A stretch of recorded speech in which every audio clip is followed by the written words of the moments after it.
Merhaba, ben Orkun. Konumuz çocuklar ve kayak.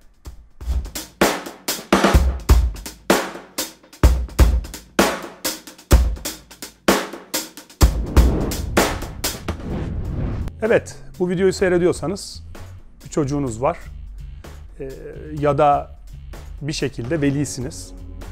Çocuğumu kayağa başlatayım mı, başlatmayayım mı diye düşünüyorsunuz.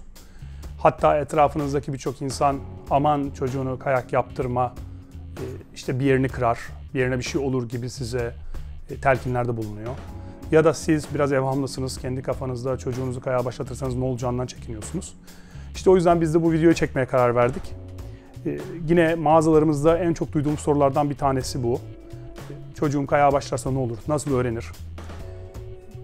Sakatlanma riski var mı, yok mu? Bunlarla ilgili genel bilgiler vermeye çalışacağım size. Bir kere ben kendim kayağa başladığım zamanı hatırlamıyorum ki en ideali bu. Buradan başlayalım. Kardeşimi 3 aşağı 5 yukarı hatırlayabiliyorum. Çünkü ben herhalde 3,5-4 yaşlarındaymışım. O günleri hatırlayamıyorum. Nasıl öğrendim, nasıl çıktığımı üzerine. Ama kardeşimi hatırlıyorum çünkü o da 3,5'tu. Ben o sıralarda 6-7 yaşlarındayım. Hayal meyal onun kayağa üstüne çıkışını hatırlıyorum.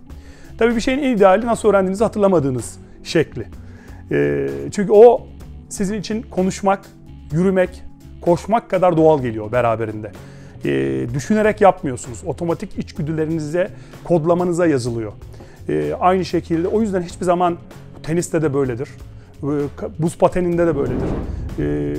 3-4 yaşında daha çok küçük yaşlardan o spora başlamış kişiyle bu işe 15, 20, 18 yaşlarının yani yetişkin hayatında başlamış kişinin tekniği ve algısı hiçbir zaman aynı olmaz. Seviyesi de aynı olmaz. O yüzden dünya şampiyonlarına baktığınızda hep genelde çok bebek yaşlarda algılayamadıkları yani kodlamalarına o sporun yazıldığı yaşlarda başlayan şampiyonlar görürüz.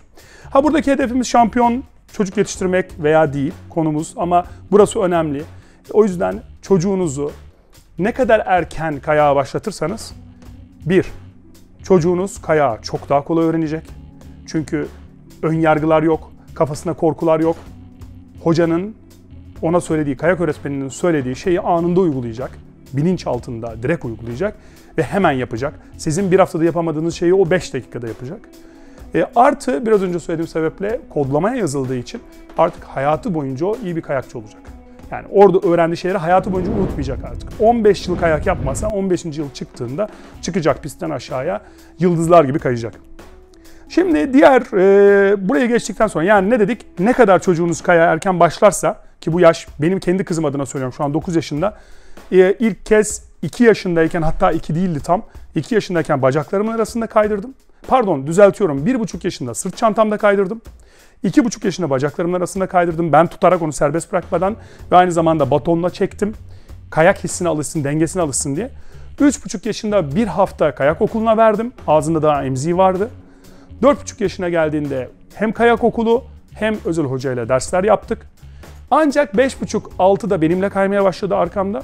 Şu anda 9 yaşına hatta geçen sene diyelim daha henüz kaymadı. 8 yaşındayken Avusturya'da, Fransa'da, Kanada'da, Türkiye'de hepsinde kayak yapmıştı ve inemediği pist, siyah pistler dahil olmak üzere yoktu ve herhangi bir korkusu da yok. Bu da örnek olsun diye size söylüyorum.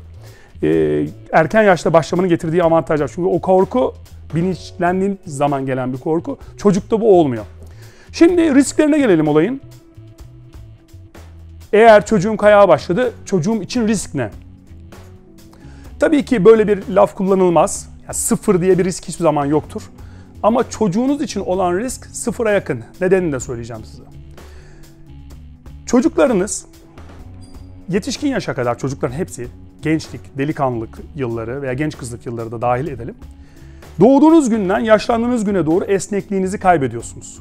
Yani en esnek, kaslarınızın ve eklemlerinizin en esnek ve aslında da esneklikle beraber en kuvvetli olduğu dönemler çocukluk yaşlarınız.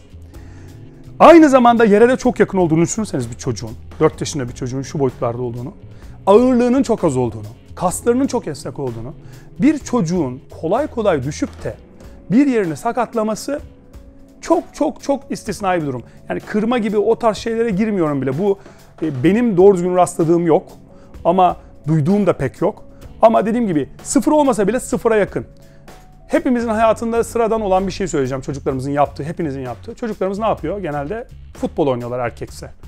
İnanın bana, sokakta çıkıp futbol oynayan bir çocuğun futbol oynarken sakatlanma ihtimali ve bir yerine bir şey olma ihtimali kayaktakinin, bir rakam söylemeyeceğim ama çok fazla ihtimal dahilinde. Çok daha fazla kat dahilinde sakatlanma riski var. O yüzden lütfen bunu kafanızdan çıkartın.